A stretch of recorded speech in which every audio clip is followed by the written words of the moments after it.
తాజా రాజకీయ పరిణామాలపైన మనతో మాట్లాడడానికి పీసీసీ అధికార ప్రతినిధి అంబటి రామకృష్ణ యాదవ్ గారు మనతో పాటు లైవ్లో జాయిన్ అవుతున్నారు. సార్ నమస్తే, వెల్కమ్ టు యూహా. నమస్తే. ఆంధ్రప్రదేశ్లో మిగతా రాజకీయాలన్నీ రాజకీయాలు రోజు మాట్లాడుతున్నాం, కానీ ఒక కీలకమైన అంశం నిన్న తెలుగు మహాసభలు ఏదో జరిగాయి. దాంట్లో రాష్ట్ర ప్రభుత్వానికి సంబంధించిన ప్రతినిధులు, మంత్రులు పార్టిసిపేట్ చేసి ఆంధ్రప్రదేశ్లో విద్యాలయాల స్థాయి నుంచి మళ్ళీ తెలుగుని పూర్తి స్థాయిలో అమలు చేయడానికి సంబంధించిన ప్రయత్నం చేస్తామంటూ చెప్పారు. సో దీన్ని పురోగామి చర్యగా చూడాలా, తిరోగామి చర్యగా చూడాలా, ఆ స్థాయిలో అవసరం ఇప్పుడు ఉందా? దీనిపైన కాంగ్రెస్ పార్టీగా మీ రియాక్షన్ ఏంటి? సార్, కాంగ్రెస్ పార్టీగా అనుకున్నప్పుడు అసలు యాక్చువల్గా రాజశేఖర రెడ్డి గారు ముఖ్యమంత్రి అయిన తర్వాత కాంగ్రెస్ పార్టీ హయాంలో ఇంగ్లీష్ మీడియం, తెలుగు మీడియం అంటే గవర్నమెంట్ స్కూల్స్లో, ప్రైవేట్ స్కూల్స్లో అలాగే ఇంగ్లీష్ మీడియమే ఉంటుంది అనుకోండి, గవర్నమెంట్ స్కూల్స్లో కూడా పిల్లలకి ఇంగ్లీష్ బోధన, ఇంగ్లీష్ నేర్పించాలి. ఎందుకంటే ప్రపంచంతో పోటీ పడాల్సిన పరిస్థితి వచ్చింది. ఈరోజు ఒకటేసారి ఇంగ్లీష్ మీడియం మొత్తం అన్నా కూడా ఇబ్బంది పడతారేమో, ఆ డిస్కషన్ కూడా వచ్చింది. అసలు టోటల్ ఇంగ్లీష్ మీడియం చేసేద్దామనే డిస్కషన్ వచ్చినప్పుడు ఒకటేసారి ఇంగ్లీష్ మీడియం అంటే ఇబ్బంది పడతారేమో అనే దాంట్లో 2 మీడియంస్ ఉంచుదాం, ఎవరికి నచ్చిందో వాళ్ళు చదువుతారు. సో మెల్లమెల్లగా మార్పుని తీసుకుంటూ వెళ్తే మనం ప్రపంచంతో పోటీ పడగలుగుతాం అనే ఉద్దేశంతో ఇంగ్లీష్ మీడియాన్ని పిల్లలకు అందించాలి విద్యా బోధన అనే దాంట్లో రాజశేఖర రెడ్డి గారు ముఖ్యమంత్రిగా ఉన్నప్పుడు తీసుకురావడం జరిగింది. ఇదంతా ఎందుకు అంటే ఇవాళ సైన్స్ అండ్ టెక్నాలజీని అక్కడ ఉన్న ముఖ్యమంత్రి చంద్రబాబు నాయుడు గారు ఏఐ గురించి, విజన్ 2047 గురించి ఎంతో దూరదృష్టితో ఎక్కడికో వెళ్ళి మాట్లాడుతూ ఉంటారు. జరుగుతాయో జరగవు అదంతా పక్కన పెట్టి, అవన్నీ అందుకోవాలన్నప్పుడు పిల్లలు ఆ ఏ మాధ్యమాల్లో ఉన్నాయో ఆ మాధ్యమాల్లో చదువుకొని పిల్లలు ముందుకెళ్ళగలుగుతారా? లేదు, మీరు ఒక మాధ్యమాన్ని మళ్ళీ బ్యారియర్గా పెట్టి మళ్ళా ఎక్స్ట్రాగా నేను వెళ్ళి మళ్ళీ ఇంగ్లీష్ నేర్చుకొని, మీకు చిన్న ఎగ్జాంపుల్ చెప్తాను సార్. నేను చిన్నప్పుడు నన్ను ఇంగ్లీష్ మీడియంలోనే చదివిపించారు, కెనడీ హై స్కూల్ అని. ఆ ఇంగ్లీష్ మీడియం స్కూల్స్లో కూడా విజయవాడలో మీకు ఎట్లా ఉండేదంటే, ఉన్న 2, 3, 4 ఇంగ్లీష్ మీడియం స్కూల్స్లో ఎన్ఎస్ఎం పబ్లిక్ స్కూల్లో చదివిన వాడికి అద్భుతమైన ఇంగ్లీష్ వచ్చేది. నాది ఇంగ్లీష్ మీడియమే, బట్ వాడికన్నా నేను ఒక చెయ్యి అతను కుడి చెయ్యి అయితే నాది ఎడం చెయ్యి ఉండేది. అంటే అక్కడ అంత మంచి ఇంగ్లీష్ ఉండేది, మా దగ్గర కొంచెం. సో ఇంగ్లీష్ మీడియం చదివితే కూడా నాకు వాళ్ళకి మధ్యలో ఉన్న కాంపిటీషన్లో నేను కొంచెం ఇబ్బంది పడే పరిస్థితి ఉన్నప్పుడు, ఈరోజు ప్రపంచంలో ఎంత కాంపిటీషన్ ఉంటే అసలు నువ్వు టోటల్గా ఇంగ్లీష్ మీడియంనే దూరం చేసేసి వాళ్ళని తెలుగు మీడియంలో చదివిపించి తెలుగు భాష పరిరక్షణ మొత్తం కూడా ఎవరి మీద ఉందంటే గవర్నమెంట్ బడికి వెళ్ళే పిల్లల మీదకి నెట్టి వాళ్ళు మాత్రమే బాధ్యులు. తెలుగు భాష పరిరక్షణకి బాధ్యులు ఎవరంటే గవర్నమెంట్ స్కూళ్ళకి వెళ్ళే పిల్లలు. గవర్నమెంట్ స్కూళ్ళకి వెళ్ళే పిల్లలు ఎవరండి అంటే ఎస్సీ, ఎస్టీ, బీసీలే మళ్ళీ ఎక్కువ ఉంటారు. మీరు తీయండి పేద వర్గాలు అంటే in the sense nothing but ఈ ఎస్సీ, ఎస్టీ, బీసీ వర్గాలే ఉంటాయి. పోనీ అది కూడా వీళ్ళు నిజంగానే మొయ్యాలా అనే ఆలోచనకు వచ్చినప్పుడు ఈ ఎస్సీ, ఎస్టీ, బీసీ వర్గాలు సందులు, సమాసాలు, ఛందస్సు ఇవన్నీ వీళ్ళకి మా నాన్నగారి తరంలో 5వ తరగతి చదువుకున్నాడు సార్ మా నాన్న. మా తాతగారి తరం ఇంకో ముందు నుంచి మాకు చదువు లేదు.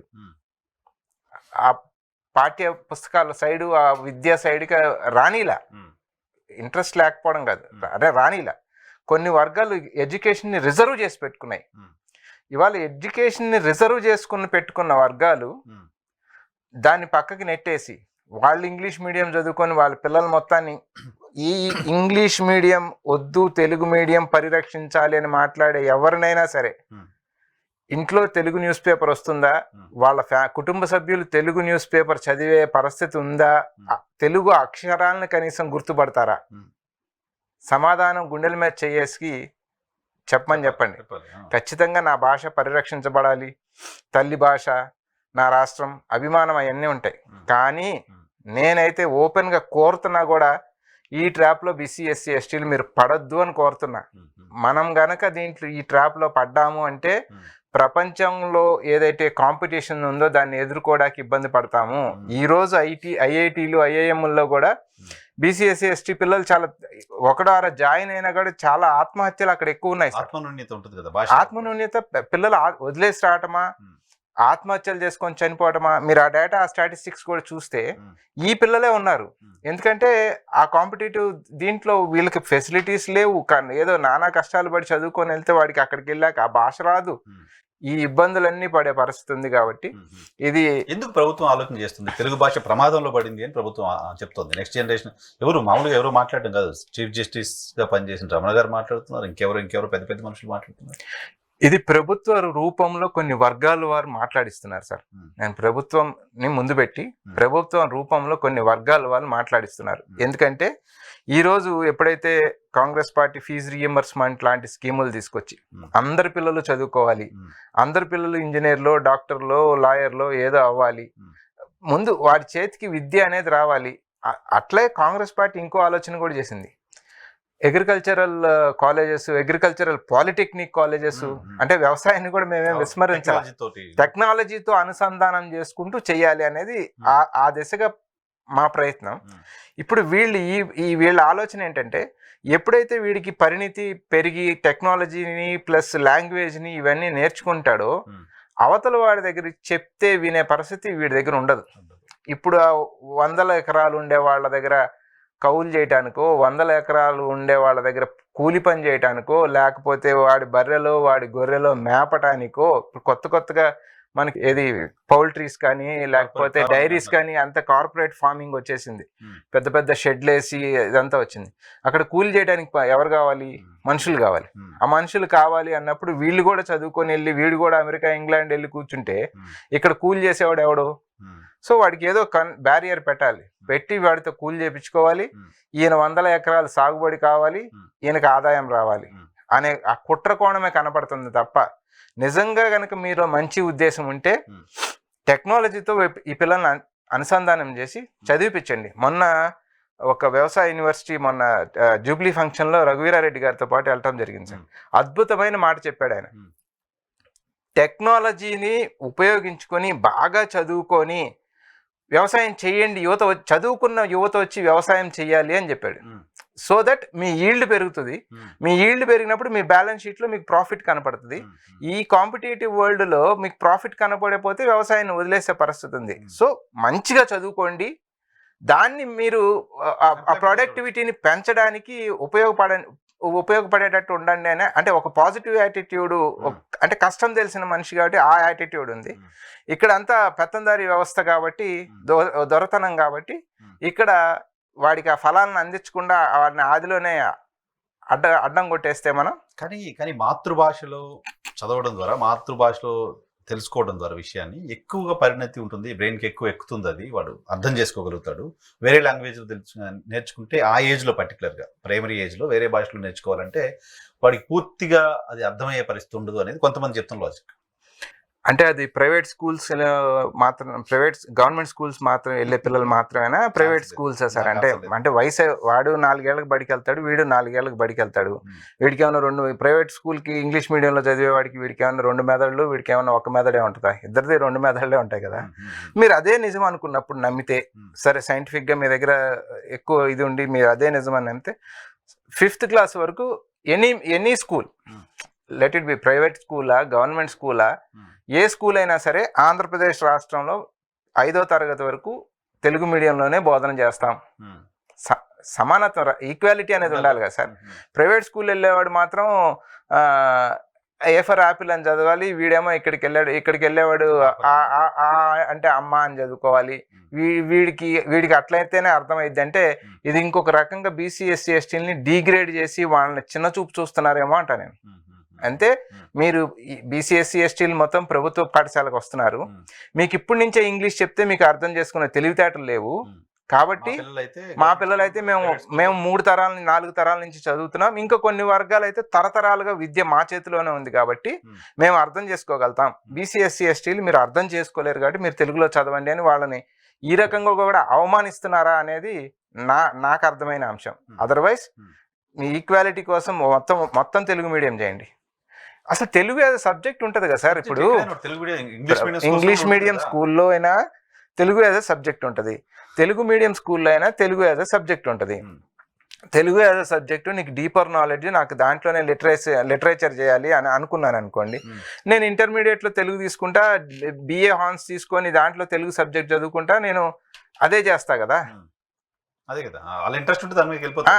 ఇప్పుడు మనకు పెద్ద పెద్ద ప్రవచనాలు చెప్పే వాళ్ళ పిల్లలు కూడా ఈ రోజు వాళ్ళు సాఫ్ట్వేర్ ఇంజనీర్లుగా వదిలేసి వెళ్ళిపోయి మా పిల్లలు సాఫ్ట్వేర్ చేసుకుంటున్నారు అన్నప్పుడు మీరు అంత ప్రవచనాలు దేశానికి చెప్తున్న మీ పిల్లలే దాన్ని మోయలేని పరిస్థితుల్లో ఉన్నప్పుడు మాకు ఆ పదమే పలకడం రాని మేము ఎట్లా మోయగలుగుతాం అంటున్నా నేను. ఎక్కడో గుర్రం జాషువా లాంటి మహానుభావుడి పేరు ఒకళ్ళ ఉంటే ఉండొచ్చు తప్ప ఓవరాల్ గా తీసుకున్నప్పుడు మేము లేము కదా దాంట్లో. మేము లేని దాంట్లోకి మమ్మల్ని తీసుకెళ్లి పెట్టి మీరు ఇది నేర్చుకోండి అంటే మాకు అందది, మాకు నోరు తిరగని, మాకు తెలియని ఛందస్సు, మాకు తెలియని సందులు సమాసాలు ఇవన్నీ మాకుతో ఎందుకు? మాకు ఇంగ్లీష్ పదాలు మాట్లాడడం వస్తుంది, మాట్లాడుతున్నాం. ఇప్పుడు నువ్వు వద్దన్నా కాదన్నా ఈ భాషలోనే మాట్లాడతాం. ఇంకొకటి కూడా చెప్తా, మీరందరూ ఇళ్లలో ఇంగ్లీష్ మాట్లాడి బయటకు వచ్చి తెలుగుని పరిరక్షించండి అంటున్నారు, కానీ మేము మా పిల్లలం ఇంట్లో తెలుగు మాట్లాడుకుంటున్నాం, బయటకు వచ్చి తెలుగే మాట్లాడతాం. కాబట్టి తెలుగు అంతో ఎంతో మేము పరిరక్షిస్తున్నాం మా శక్తి వరకు, మాకు అవకాశం ఉన్నంత వరకు. పెత్తందారులకు మీరు చెప్తున్నట్టుగా పెత్తందారులకు కొన్ని వర్గాల వాళ్ళకు వాళ్ళ అవసరాల కోసం తెలుగు మాత్రమే బోధించాలని చెప్తుండొచ్చు. బట్ ప్రభుత్వాలుగా, ప్రజలు ఎన్నుకున్న ప్రభుత్వాలుగా 3 పార్టీల కూటమి ఆంధ్రప్రదేశ్లో ఉంది. సో ప్రజల పాయింట్ ఆఫ్ వ్యూలో వాళ్ళు ఆలోచించాలి కదా. బీసీల పాయింట్ ఆఫ్ వ్యూలో, ఎస్సీల పాయింట్ ఆఫ్ వ్యూలో, ఎస్టీల పాయింట్ ఆఫ్ వ్యూలో, పేద వర్గాల పాయింట్ ఆఫ్ వ్యూలో ఆలోచించాలి కదా. సార్ నేను అందుకే చెప్పా, ప్రభుత్వాన్ని ముందు పెట్టి ఈ పెత్తందారి వ్యవస్థ దాన్ని నడిపిస్తుంది అన్నప్పుడు అమాయకమైన వ్యక్తి కాదు కదా ఆయన, సీనియర్ పొలిటీషియన్ కదా, నడిపిస్తున్నారని తెలియదు ఆయనకి. ఆయన అంత సీనియర్ పొలిటీషియన్ అయినప్పుడు మీకు మీరు అడిగిన చిన్న లాజిక్ చెప్తా సార్. ఇప్పుడే వచ్చేటప్పుడు దారిలో ఇది వాళ్ళు టీడీపీ వాళ్ళ సోషల్ మీడియాలో పెట్టున్నారు, చీఫ్ సెక్రటరీగా బీసీకి ఇచ్చాం, చీఫ్ సెక్రటరీగా బీసీకి ఇచ్చాం, టీటీడీ ఈఓ బీసీకి ఇచ్చాం, తర్వాత డీజీపీ బీసీకి ఇచ్చాము, ఏదో పెట్టుకున్నారు. సరే 4-5 పోస్టులు, ప్రామినెంట్ పోస్టులు ఇచ్చారు, వెల్కమ్ చేద్దాం, సంతోషం. ఇక్కడ సమస్య అది కాదు. వాలంటీర్లు 2,50,000, దాదాపుగా 2,50,000 వాలంటీర్లు. నేను రాజకీయం జోలికి పోవట్లేదు సార్, వాళ్ళు ఏ పార్టీ కార్యకర్తలు ఏంటి అదంతా మళ్ళీ డిఫరెంట్ చర్చ. 2,50,000 కుటుంబాలకి మీరు డేటా తీసుకోండి వాలంటీర్లది, వాళ్ళందరూ బీసీ ఎస్సీ ఎస్టీలే ఉంటారు 95%. వాళ్ళే ఉంటారు కదా.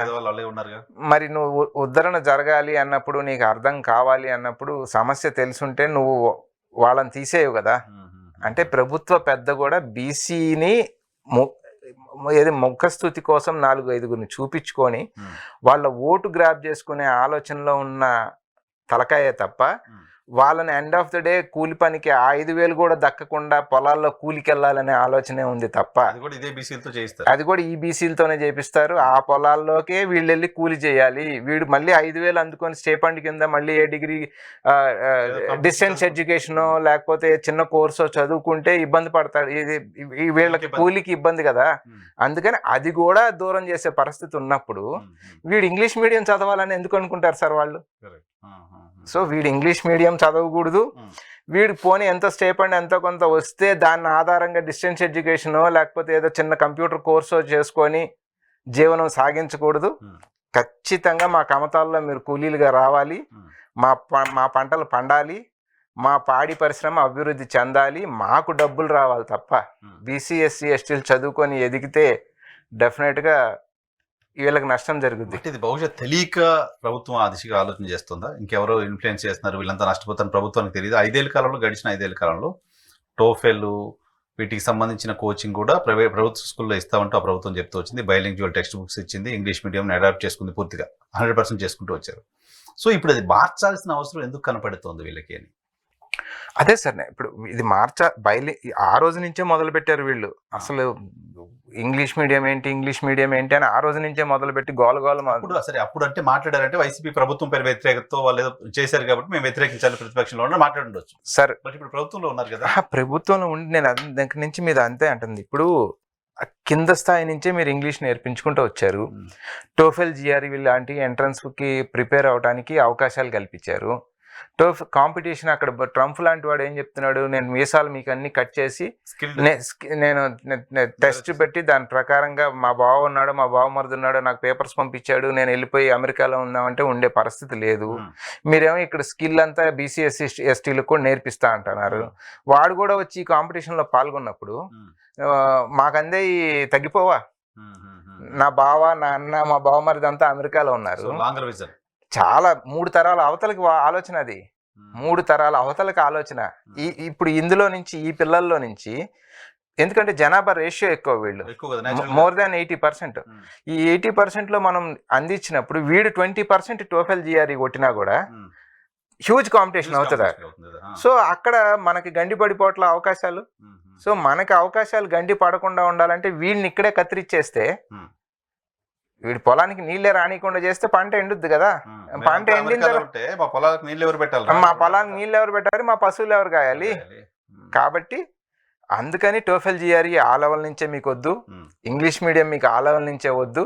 మీరు తెలుగును పరిరక్షిస్తూ మా పొలాలు వ్యవసాయం చేసుకుంటూ మా పశువులు కాసుకుంటూ ఉండండి, మీకు జీవనోపాధి కలిపొద్ది. దానికి ఏంటంటే సెంటిమెంట్ని యాడ్ చేస్తున్నారు. డైరెక్ట్గా చెప్తే మనం వినం కాబట్టి భాష మీద అమితమైన ప్రేమ ఆ రకంగా ఉన్నట్టు సెంటిమెంట్ని యాడ్ చేస్తున్నారు. ఉదాహరణకి అమెరికన్ ప్రెసిడెంట్ లాంటి వాళ్ళు, లేకపోతే ఇంకా విదేశీయులు ఎవరన్నా వచ్చినప్పుడు, ఈయన ఈ మధ్యకాలంలో కొరియా వాళ్ళని, జపాన్ వాళ్ళని అందరిని తిప్పుతున్నారు కదా ఇక్కడ వచ్చినప్పుడు. మీరు ఇంగ్లీష్లో కమ్యూనికేట్ చేస్తున్నారు, మీరు తెలుగులో కమ్యూనికేట్ చేస్తున్నారు. ఇంకొక విషయం కూడా సార్, ఇవన్నీ పక్కన పెడదాం. గత ముఖ్యమంత్రి గారు కానీ, ఇప్పుడున్న మంత్రి గారు నారా లోకేష్ గారు కానీ, ఏదన్నా నేను ఇద్దరికి ఎవరికి అనుకూలం కాదు, వ్యతిరేకం కాదు, జస్ట్ ఫర్ కంపారిజన్.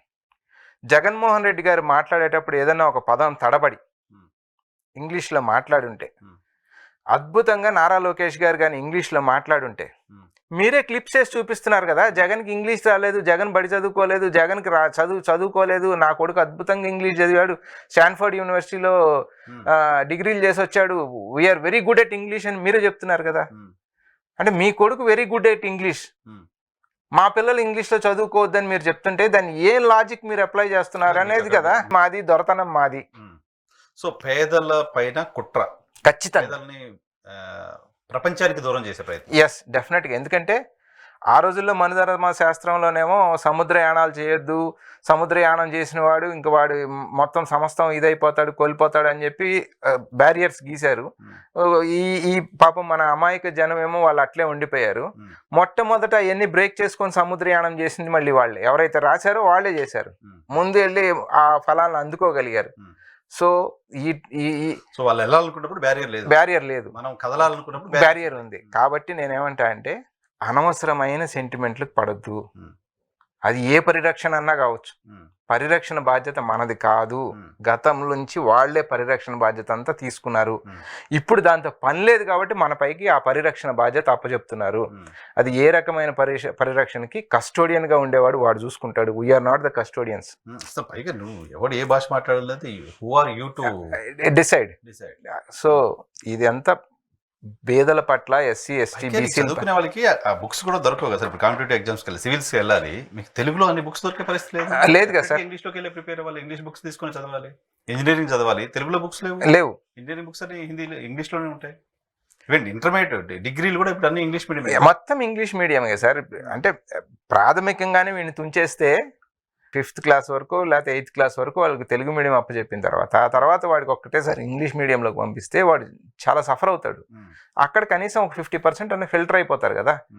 తర్వాత కాంపిటేటివ్ వరల్డ్లోకి వెళ్ళిన తర్వాత ఇంకో 50% ఫిల్టర్ అవుతారు. అట్లా టోటల్గా 75%ని ఈ ఎడ్యుకేషన్ అనే దాన్ని దూరం చేసేదానికి జరుగుతున్న కుట్ర తప్ప మాతృభాష పరిరక్షణ లేదు. దానికోసంగా మీరు ఇంకొకటి కూడా పెట్టండి.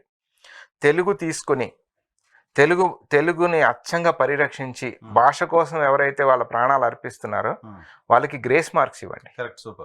వాళ్ళకి గ్రేస్ మార్క్స్ ఇవ్వండి. తెలుగులోనే చదువుకొని వస్తాడు, తెలుగు లాంగ్వేజ్ మొత్తం కాపాడుతాడు, ఈ పద్యాలు గ్రాంధికం మొత్తం వాడు కాపాడుతారు. వారికి మీరు గ్రేస్ మార్క్స్ ఇవ్వండి, అదనపు పారితోషికం ఇవ్వండి, కొన్ని పోస్టులు వాళ్ళ కోసం క్రియేట్ చేయండి.